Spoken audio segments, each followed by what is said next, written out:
அக்ஷய் குமார் இவரை பற்றி சொல்லணும்னா பாலிவுட்டில் நிறைய படங்கள் நடிச்சுக்கிட்டே இருந்தார்.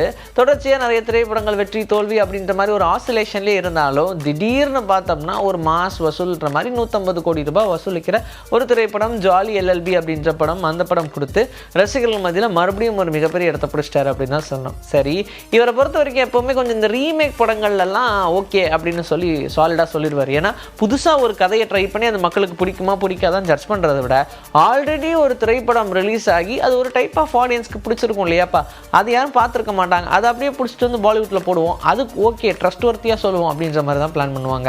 அப்படி தான் சங்கராந்திக்கு வஸ்துநாமம் அப்படின்ற திரைப்படம் 2025 பொங்கலில் ரிலீஸ் ஆன இந்த திரைப்படத்துடைய ரீமேக்கில் இப்போ அக்ஷய் குமார் நடிக்க போகிறாரு அப்படின்ற மாதிரி அப்டேட் வந்திருக்கு.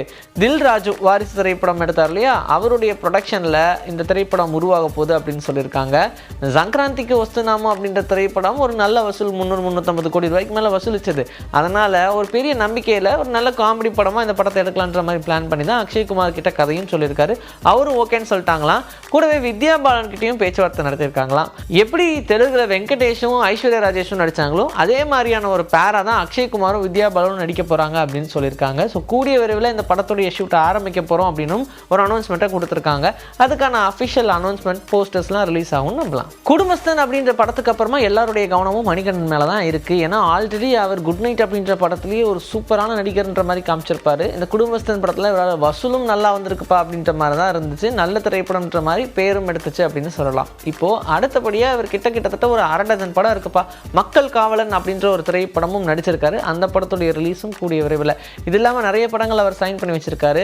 அதே மாதிரி தான் சுரேஷ் மாரி, நம்ம எல்லாருக்கும் தெரியும் அவரை பற்றி. ஆல்ரெடி ஜே பேபி அப்படின்ற திரைப்படம் எடுத்திருந்தாங்க. அதில் ஊர்வசி அம்மா நடித்த விதமாக இருக்கட்டும், எல்லாருமே சக நடிகர்கள் எல்லாருமே இந்த படத்தில் ரொம்ப சூப்பராகவே நடிச்சிருப்பாங்க. அண்ட் ரொம்ப அம்மா சென்டிமெண்ட்டை போட்டு அள்ளி தெளிச்சிருக்காங்களேப்பா அப்படின்ற மாதிரி தான் இந்த படம் பார்க்குற நிறைய பேரை ஃபீல் பண்ண வச்ச ஒரு திரைப்படமாக பார்க்கப்படுது. இப்படி இருக்கும்போது இந்த ஜே பேபி திரைப்படத்துக்கு அப்புறமா சுரேஷ் மாரி அவர்களுடைய இயக்கத்தில் மணிகண்டன் அவர்கள் நடிக்க போகிறாரு அப்படின்ற மாதிரியான ஒரு அப்டேட் வந்திருக்கு. இவங்க 2 பேருடைய கூட்டணியில் ஒரு திரைப்படம் உருவாகுது. இது முன்னாடியா பின்னாடியா அப்படியான்னு தெரியல. படத்தில் முக்கால்வாசி வேலையை முடிச்சிட்டாங்க. ரொம்ப சீக்கிரமாகவே படத்துடைய ஷூட் ஆரம்பிக்க போகிறோம் அப்படின்ற மாதிரியும் சொல்லியிருக்காங்க. ஆர்ஜே பாலாஜியோடைய இயக்கத்தில் கருப்பு படம், சாய் அபியங்கரோடைய இசையில் த்ரிஷாவுடைய நடிப்பில் இந்த படம் உருவாகி இருக்கு. ஈவன் த்ரிஷா பற்றியே இந்த படத்தில் பெருசாக காட்டலையப்பா. அதை போஸ்டர் ரிலீஸ் பண்ணி ஆமாம் நடிக்கிறாங்க அப்படின்னா சொல்ல வேண்டியதானே, வெறும் காஸ்ட்டில் மட்டும் பேரை போட்டு வச்சிருக்கீங்க அப்படின்ற மாதிரிலாம் ரசிகர்கள் பேச ஆரம்பிச்சிட்டாங்க. ஒன்லி சூர்யா வச்சே பிராண்டிங் பண்ணுற மாதிரி தான் இந்த கருப்பு படம் உருவாகியிருக்கு. ஆனால் இந்த கருப்பு படத்தை சொன்ன மாதிரி எதனால் ரிலீஸ் பண்ண முடியல, ஒரே வெறுப்பாக இருக்குது அப்படின்னு ரசிகர்கள்லாம் இப்போது சீண்ட ஆரம்பிச்சிட்டாங்க இந்த படத்தை பற்றி. ஏன்னா ஆல்ரெடி ரெட்ரோ படம் கொடுத்தாரு. அந்த படமும் ரசிகர் மனதில் போகும்னு பார்த்தா என்னடா இது அப்படின்ற மாதிரி ஒரு மாதிரி ஆயிடுச்சுன்னு வச்சுக்கோங்க. கங்குவா படமும் பெருசாக நம்பினாங்க. ஆனால் அந்த படமும் என்னடா இது அப்படின்ற மாதிரி ஒரு ஏமாற்றத்தை கொடுத்துச்சு. இப்படி வரிசையாக கொடுத்துட்டே இருந்தால் எப்படி ஒரு ஹிட்டு கொடுக்கணும்ல அப்படின்ற மாதிரி எதிர்பார்த்துட்டு இருக்கும்போது தான் சூர்யாக்கு ஏற்ற மாதிரியான ஒரு கதைக்களம்பா இது அப்படின்ற மாதிரி பியூர் கிராமத்து சப்ஜெக்டில் ஒரு நல்ல லாயர் சப்ஜெக்டில் நல்ல திரைப்படமாக அந்த கருப்பு படம் உருவாகியிருக்கு அப்படின்னு சொல்லியிருக்காங்க. கருப்பு அப்படின்னு டைட் வச்சதுக்கு காரணமே லாயருடைய கோட்டுக்காக தானப்பா அப்படின்ற மாதிரிலாம் நிறைய சொன்னாலும், ஆனால் ஏன் இன்னும் இந்த படத்தை ரிலீஸ் பண்ண முடியல அதை சொல்லுங்க அப்படின்ற மாதிரி சொன்னால் ஒவ்வொரு டேட்டில் சொல்லி தள்ளி போச்சு. தீபாவளிக்கு முன்னாடினாங்க, அப்புறம் தீபாவளிக்குன்னாங்க, அப்புறம் நியூ இயருக்குன்னாங்க, சரி பொங்கலுக்கு வந்துருவோம்னாங்க, பொங்கல் முடிஞ்சு போச்சு. இனி அடுத்தது வரதுக்கு வேறு எதுவும் கிடையாது. அதனால் சீக்கிரமாக எப்போன்னு சொல்லுங்கள் அப்படின்னு கேட்டால் இந்த படத்தை சம்மர் ஹாலிடேஸில் ரிலீஸ் பண்ணுறோங்க, எந்த விதமான சந்தேகமும் கிடையாது, எங்களை நம்புங்க அப்படின்ற மாதிரி சொல்லியிருக்காங்க.